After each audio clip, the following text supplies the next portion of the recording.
여러분 안녕하십니까? CCN의 매거진 굿데이 첫 소식입니다. 제32회 6.25 상기 기독장병 구국성회가 지난 21일부터 2박 3일간 오산리 기도원에서 열렸습니다. 코로나19 상황으로 중단된 지 4년 만에 개최된 건데요. 정전 70년, 여전히 분단국가로 살아가는 우리나라와 한국교회의 가장 중요한 건 후대에 전할 신앙과 복음이라는 걸 다시 한번 되새기는 자리였습니다. C채널 취재팀의 보도입니다. 지난 6월 21일부터 23일까지 오산리 최자실 기념 금식 기도원에서 진행된 제32회 6.25 상기 기독장병 구국성회는 주말씀 언제나 내 삶의 힘이라 라는 주제로 육해 공군 및 해병대 장병과 군 선교사, 현역 및 예비역 기독간부, 군인 가족 등 약 7천여 명이 참석하여 행사장을 가득 메웠습니다. 한국군종 목사단과 한국기독군인연합회가 주최한 이번 성회에서 강사로 나선 한국기독교군선교연합회 이사장 및 기독교 군종교구장인 김서만 목사는 가나안 정복의 장비는 주일 성수와 기도, 성경 읽기라고 권면하면서 이 세 가지로 무장한 장병들의 믿음과 힘이 진정한 자유민주주의를 정착시키고 통일 대한민국으로 나가게 될 것이라고 강조했습니다. 저는 여러분이 군에 있는 날 동안 꼭 지켜야 할 거, 우리가 지킬 것이 뭐냐? 가나안 정복의 무기는 뭐냐? 앞으로 대한민국 통일을 위하여 우리가 준비할 것은 뭐냐? 무엇이냐? 주의를 꼭 지켜야 됩니다. 주의. 오늘 여기에 나오시는 분들 부대에서 주의를 지키는 거 힘들어도 지켜야 돼요. 모든 축복은 공짜로 얻는 것 아닙니다. 나라를 지키는 대한민국 되고 한국교회 되고 여러분 되기를 축복합니다. 2박 3일간 이어진 이번 기독장병 구국성회에는 김사만 목사를 비롯해 여의도 순복음교회 이영훈 목사, 시내가 푸른나무교회 신용백 목사, 한국군종 목사단장 최석환 목사, 더 푸른교회 강은도 목사, 총신대학교 총장 박성규 목사, 성인교회 황성준 목사 등이 강사로 참여했습니다. 참석자들은 성회 기간 중 심야 기도회를 통해 조국 대한민국을 위하여 국민으로부터 신뢰받는 강한 군대를 위하여 군선교 사역자인 군종 목사와 군선교 교육자들을 위하여 그리고 기독장병들의 영적 부흥을 위하여 각각 합심으로 기도하는 시간을 가졌습니다. 지난 3일간의 순간순간이 하나님의 지켜주심 속에서 하나님과 동행하며 구국의 열망과 통일의 소망을 품고 모든 성도들이 하나 되어 성령을 체험하고 하나님을 열망하며 찬양하는 시간이었음에 감사드립니다. 73년 전 발발한 민족의 비극 6.25 전쟁. 그 참상의 아픔을 회고하면서 이번 기독 집회를 시작한 기독장병들은 3일간의 성회를 통해 공급받은 영적 에너지를 가지고 온전한 주님의 제자로서 예수 그리스도의 향기를 전하자는 결단을 다졌습니다. C채널 뉴스 황정익입니다. 대한예수교 장로회 합동총회가 지난 23일 총회회관에서 여성사역자 지위 향상을 위한 공청회를 개최했습니다. 총회 내 오랜 이슈였던 여성 안수 문제를 공식적으로 논의하는 자리였지만 입장차만 확인하는 데 그쳤습니다. C채널 취재팀이 전합니다. 한국교회의 주요 교단 여성 목사 안수 현황을 살펴보면 현재 여성 안수를 허락하지 않고 있는 교단은 10개 주요 교단 중 예장합동, 고신, 합신, 3개의 교단입니다. 이에 따라 교단 내 주요 이슈 가운데 빠지지 않고 등장하는 문제가 바로 여성 안수 문제인데 여전히 현행을 유지해야 한다는 쪽과 현행 유지를 반대하는 의견이 팽팽한 상황입니다. 지난 23일 대한예수교 장로회 합동총회가 여성사역자 지위 향상 및 사역개발위원회 주최로 여성사역자 지위 향상을 위한 공청회를 열었습니다. 공청회에 참석한 권순흥 총회장은 설교를 통해 지금의 여성사역자들도 하나님이 주신 은사를 교회의 유익과 하나님 나라를 위해 쓰길 바란다고 전했습니다. 하나님이 남자와 여자를 창조하시고 세우실 때 하나님이 쓰시는 겁니다. 그래서 우리가 교회 안에 여성 사역자들 또 여성들의 그 하나님의 도구로서의 사용되어지면 어떤 것들로도 제한될 수가 없습니다. 더 하나님 앞에 쓰임을 받고 영광을 돌려야 될 줄로 믿습니다. 공청회가 열리고 본격적인 의견 논의에 들어갔지만 정작 이 시간에는 서로의 입장차만 확인한 채 활발한 의견을 오가지 못했습니다. 먼저 주님의 교회 고경태 목사는 여성사역자 지위 양상과 안수는 전혀 다른 별개의 영역이라며 지위 양상이라는 명목 아래 여성 안수를 논의하는 것은 바람직하지 않으며 여성 안수 문제는 신학적으로 현행 유지돼야 한다고 말했습니다. 우리들은 양심의 자유를 갖고 있습니다. 저는 예수 그리스도의 종으로서 내가 속한 집단이 차별을 하고 있다. 또 하나님의 뜻에 위배되었다. 라고 판단이 된다면, 그것이 확증이 되었다면 저는 1초를 견딜 수 없다고 저는 생각을 합니다.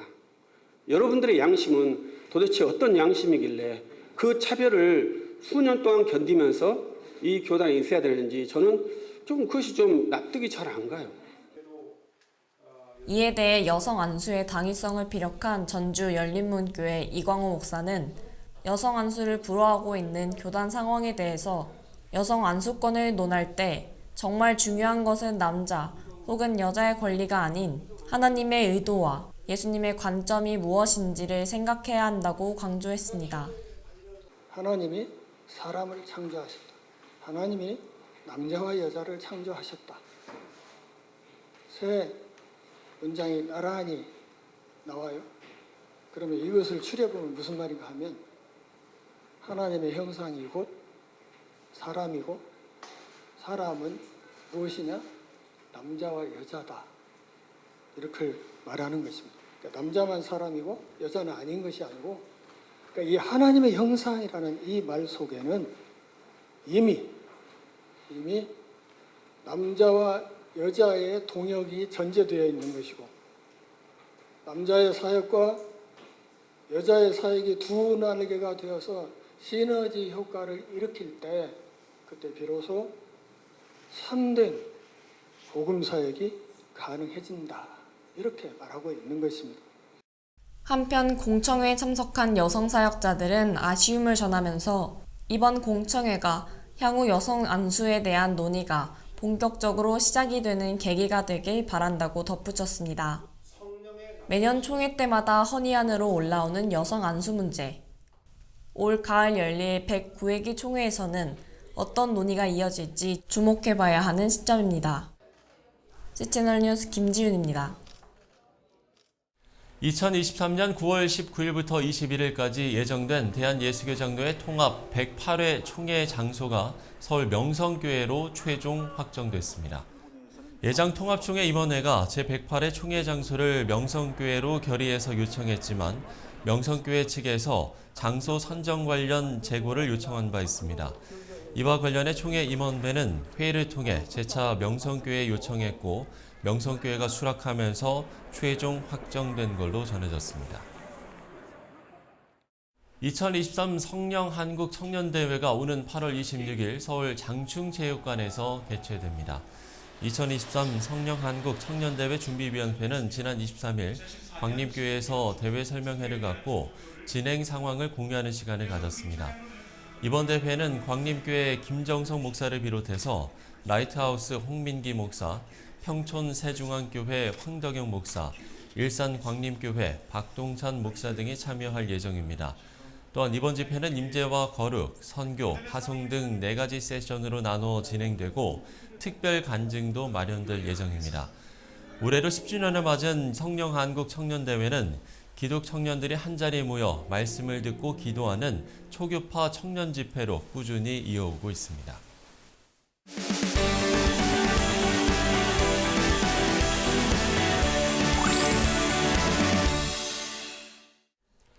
교육의 중요성, 그 무게감은 무엇에도 비할 수 없을 겁니다. 특별히 믿음의 인재들을 길러내는 일은 매우 중요한데요. 이 소중한 일을 맡고 새로운 출발을 알린 분이 있습니다. 총신대학교 박성규 신임 총장 스튜디오에 모셨습니다. 총장님 안녕하십니까? 안녕하십니까? 네. 총신대학교 22대 총장으로 취임을 하셨습니다. 이제 한 달 정도 되셨는데 또 선거 결과에서 압도적으로 지지를 받으셨고 그렇기 때문에 또 각오도 남다르셨을 것 같아요. 먼저 취임 소감부터 이야기를 해주신다면요. 많은 분들이 지지해 주셔서 총장이 되었습니다. 네네. 여기에 이제 하나님의 섭리가 분명히 있다고 생각하는데요. 많은 분들의 지지 속에는 대학 교육과 신학대학원 교육의 위기 상황 속에서 위기를 꼭 해결하라는 무거운 책임을 맡기셨다고 생각합니다. 그래서 제 소감은 이 막중한 사명을 잘 감당하겠다는 다짐이 있고요. 저는 부족하지만 전능하신 하나님께서 도와주시면 능히 감당할 수 있다는 그런 믿음도 소감으로 가지고 있습니다. 목사님은 목회 현장에서 오래 섬기셨는데 특히 뭐 군목 경험이나 또 이민 목회도 꽤 오래 하셨던 것으로 들었습니다. 이젠 이제 교육의 현장으로 옮기신 거잖아요. 그렇기 때문에 또 각오가 남다를 것 같은데요. 어떠신가요? 네, 올해로 제가 전도사 사역으로부터 40년이 되었습니다. 네. 올해 4월에요. 서울의 내수동교회 대학부 전도사 4년, 군목 14년, 이민목회 5년, 또 부산 부전교회 담임목회 17년. 이 40년의 모든 사역이 좀 다양한 프리즘의 사역이었던 것 같아요. 네네. 군목도 했고요, 이민목회도 했고요. 그러니까요. 또 우리 대한민국의 한 지역의 목사이기도 했고요. 이 많은 경험이 융합이 되어서 기독교 대학이며 신학 대학원을 가진 총신을 잘 발전시킬 수 있다라고 생각합니다. 총신대학교는 사실 한국교회 성도하면 당연히 이제 모르시는 분이 없을 거라고 생각을 하지만 그럼에도 총신대학교가 어떤 학교인지 조금 더 구체적으로 설명을 해주시면 좋을 것 같아요. 올해 이제 122주년을 맞이했습니다. 네. 1901년에 그 유명한 장로교 선교사인 세뮤얼 마펫 선교사님의 사택에서부터 신학생들 교육을 위한 신학교로 출발을 했죠. 이른바 평양신학교입니다. 네네. 근데 지금은 신학과뿐만 아니라 8개 학과가 더 있습니다. 교육학과, 또 사회복지학과 등 그래서 총 9개 학과가 학부에 있고요. 네네. 조금만 더 역사 속에 총신 출신의 인물들을 말씀드린다면 예. 1901년도부터 주기철 목사님, 또 손양원 목사님 같은 분이 나오셨고요. 네네. 또 길손주 목사님, 평양 대부흥운동의 주역이죠. 뿐만 아니라 남강 이승훈 장로님도 1917년이니까 3.1운동 2년 전에 1년 동안 이 신학교에서 수학을 하셨습니다. 네. 많은 지도자를 배출한 학교입니다. 그래서 저의 중요한 역할은 하나님의 심장을 가지고 구성원 모두를, 교수님과 직원, 학우들을, 또 원우들을 사랑하면서 모두가 기쁨의 희년을 맞이할 수 있도록 돕는 이런 총장이 되어야 한다고 생각합니다. 요즘 교육의 화두는 바로 또 미래 교육이지 않겠습니까? 인공지능 활용이 그야말로 이제 교육 분야에도 깊숙이 지금 들어와 있는 상황인데 이런 부분에 대해서 총신대학교는 어떤 준비를 하고 있는지 미래 교육을 위한 준비는 어떻게 됩니까? 네, 교육부가 강조하고 있는 것은 사회가 워낙 빠르게 바뀌니까요. 네. 대학은 미래의 대한민국과 세계를 준비하는 기관이기 때문에 융복합 인재를 길러내라 하는 것이죠. 그래서 저희 대학 안에도 이런 교양 교육을 자기 전공뿐만 아니라 인공지능이라든지 빅데이터 마이닝이라든지 디지털 리터러시, 그러니까 디지털에 대한 문해력을 키우는 교육이라든지 디자인 띵킹이라든지 이런 부분에 대한 교육을 하는 교육원이 하나 있습니다. 네네. 히브리 말에 지혜라는 뜻을 딴 호크마 교양교육원이 있어서 여기에 첨단 분야 교수들을 초빙해서 여러 과정들을 개설해 놓았습니다. 그래서 신학을 전공했지만 네. 앞으로는 빅데이터를 어떻게 분석하고 목회에 적용할 것인가 이런 부분들을 새롭네요. 네. 배울 수 있는 융합적인 목회자, 또 기독교 교육이나 영어 교육이나 역사 교육, 또 유아교육이나 아동학과 이런 부분에 있어서도 이런 음악학과에도 이런 첨단 분야가 자기 전공과 접목될 수 있는 과목들을 이제 개설해 놓고 있습니다. 앞으로 이 부분은 더 개설하려고 하고요. 네네. 이런 교과과정 커리큘럼을 개설함과 동시에 중요한 것은 또 교수님들의 이런 역량이겠죠. 첨단 분야. 그래서 이제 오늘도 오후에 이제 이화여대 교수님을 모셔서 챗GPT와 미래 고등교육의 방향 이런 교육들을 교수 역량 강화로서 교육을 하고 있어서 이 분야를 비록 기독교 대학이고 신학과가 매우 중요한 대학이지만 이런 역량도 AI나 빅데이터 또 디지털 리터러시 이런 부분들도 저희 학교가 계속 개발하고 있습니다. 한국교회가 빌리그램 50주년 기념대회를 치르면서 최근 미국에 있었던 에즈베리 부흥 운동과 같은 K 부흥이 일어나고 있다. 이런 좀 반가운 소식이 들리고 있지 않습니까? 근데 이런 움직임이 신학교에서도 좀 활발히 일어나길 바라는 분들이 많으시더라고요. 신학교 영성의 중요성 어떻게 이야기를 해주실 수 있겠습니까? 사실 마음이 살지 않으면 그냥 생존하는 거에 불과하잖아요. 네. 그래서 교회나 신학교 또 기독교 대학은 서바이벌이 목표가 되면 안 됩니다. 그러니까 교과 과정을 잘한다. 또 AI나 미래 융복합인지를 키운다. 이게 서바이벌이거든요. 또 모금을 많이 해서 학교 재정을 우리 충당한다. 이건 서바이벌이고요. 진짜 중요한 것은 리바이벌이죠. 그것을 위해서는 채플이 강화돼야 되고 새벽 기도가 강화돼야 되고요. 그리고 개인의 경건의 훈련이 될 수 있도록 도와야 되는데 제가 취임하고 얼마 안 됐지만은요. 대학 새벽 기도에 나가봤어요. 네. 근데 감사하게도 기숙사 사목님의 말씀이 참 좋았고요. 그 새벽인데 찬양 인도하는 대학생이 있고요. 반주하는 학생, 심지어 영상 자막까지 띄우면서 하는데 제법 많은 학생이 나오더라고요. 네. 참 기뻤어요. 이 불씨 살리면 에즈베리 부흥 못지않겠다. 또 하나는 이제 저희가 용인 양지에 신대원 캠퍼스가 따로 있거든요. 예. 올해 우리 신대원 원우회가 추진한 것이 논스톱 기도회입니다. 자발적으로 본인들이 해서 이게 또 살아나면 부흥의 불씨가 될 수 있겠다 하는 기대감을 가지면서 네. 제가 총장으로서 기도의 모범을 보이고 그리고 이런 채플과 개강 수련회와 이런 새벽 기도의 부흥을 좀 잘 이끌어가서 하나님께서 정말 학교에 서바이벌 수준의 학교가 아니라 네. 학생들마다 가슴에 부흥을 경험하고 그리고 이 부흥을 한국교회에 퍼뜨리고 세계교회에 퍼뜨리는 그런 학교를 좀 세우고 싶습니다. 그렇군요.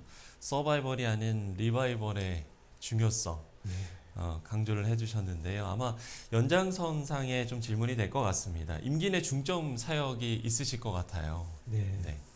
어떤 행사나 이런 것보다 더 중요한 건 방금 말씀드린 서바이벌하는 총신이 아니라 리바이벌하는 총신. 두 번째로는 저희가 개혁신학을 표방하고 있는데 그 핵심 두 가지만 좀 저는 강조하고 싶은데요. 네네. 왕이신 하나님의 통치가 개혁신학의 핵심입니다. 모두가 종이 되고 순종하는 거죠. 또 하나 강조는 성령의 감동에 의한 성화입니다. 네. 제가 총장에 나서면서 학교가 어떻게 하면 더 건강하게 성장할까? 우리 모두가 총장부터 모든 구성원이 하나님 앞에 종이 되고 성화가 되어서 말 한마디를 하고 행동 하나를 해도 거룩한 예수님을 닮은 사람들이 된다면 나머지 문제는 다 해결될 것 같아요. 학교가 이렇게 바뀌어가면 전국교회와 기업인들도 막 후원해 줄 것 같아요. 이것이 가장 중요한 거라고 생각하고요. 그 다음 세 번째로는 아시다시피 전국대학이 15년 동안 등록금이 동결됐습니다. 네. 그러니까 재정 상황들은 참 열악하죠. 또 이공계가 있는 공과대학이 있는 대학들은 정부 지원이나 산업체 지원이 꽤 많거든요. 근데 신학과 인문사회 쪽인 우리 총신 같은 경우는 그런 부분이 매우 적죠. 결국은 교회와 성도들의 부분이 많이 필요한데요. 10만 명 매월 1만 원 운동. 각 교회가 한 고자 10만 원, 더 할 수 있는 교회는 더, 약한 교회는 더 적게 하더라도 총신사랑 운동. 그 다음에 노예가 또한 그렇게 10만 원 구자. 그리고 노예 소속 신학생은 장학금 주는 운동. 그 다음에 감사하게도요. 충현교회 고 김창인 목사님 사모님, 박명식 사모님이 돌아가시기 전에 한 2-3년 전에 10억을 기탁해 주셨어요. 네. 이런 유산 기부 운동, 그리고 기업체들이 돕는 운동. 저는 이런 얘기를 드리고 싶어요. 1559년에 칼빈이 스위스 제네바에 제네바 아카데미 세웠거든요. 세우면서 유럽 전체 교회 편지를 보냅니다. 여러분은 통나무를 보내주십시오. 우리는 불붙는 장작으로 만들어서 보내드리겠습니다. 여기서 스코틀랜드의 개혁자 존 낙스가 나오죠. 그 다음에 도로트 총회 총회장 요하네스 보걸만, 굉장히 중요한 인물이 나오고, 평신도로는요 영국 외교관 토마스 버들리가 나옵니다. 이분이 옥스포드 그 유명한 버들레이안 도서관을 만든 분입니다. 저는 전국에 있는 성도들과 기업가들에게 말씀드리고 싶어요. 여러분들이 통나무 같은 사람들도 보내줄 뿐 아니라 재정 후원해 주시면 한국과 세계를 살릴 인재를 반드시 만들어 돌려보내겠습니다. 자, 임기 내 중점 사역에 대해서 저희가 이야기를 들어봤고요. 한국교회를 위해서, 또 신학교를 위해서, 또 다음 세대를 위해서 정말 우리가 기도해야 할 일들이 참 많은 것 같습니다. 우리가 한 마음으로 기도해야 할 제목들 좀 정리를 해주시고 대담을 마무리 짓도록 하겠습니다. 가장 중요한 것은 부흥입니다. 부흥이요. 부흥의 불길이 타오르는 신학대학원, 또 기독교 대학들이 돼야 되겠죠. 가장 중요하고요. 두 번째로는 학생들을 좀 보내주시는 겁니다. 네. 정말 여기는 채플이 있고 하나님을 만나는 장소거든요. 그리고 개혁신학의 세계관으로 전공을 배우고 이것을 사회를 변혁시키는 인물로, 인재로 자라날 수 있기 때문에 학생들을 좀 많이 보내주시고, 신대원도 좀 많이 보내주시기를 바라고요. 마지막 세 번째로는 재정적인 후원도 아껴주지 않으신다면, 또 기도하면서 감동에 따라 참여해 주신다면 반드시 저희 총신뿐 아니라 우리 기독교 대학과 신학대학들이 한국 사회와 또 지구촌 사회를 바꾸는 인재들을 배출할 것이라고 확신합니다. 예, 그렇군요. 네, 지금까지 총진대학교 박성규 총장과 이야기 나눠봤습니다. 총장님, 오늘 말씀 고맙습니다. 감사합니다.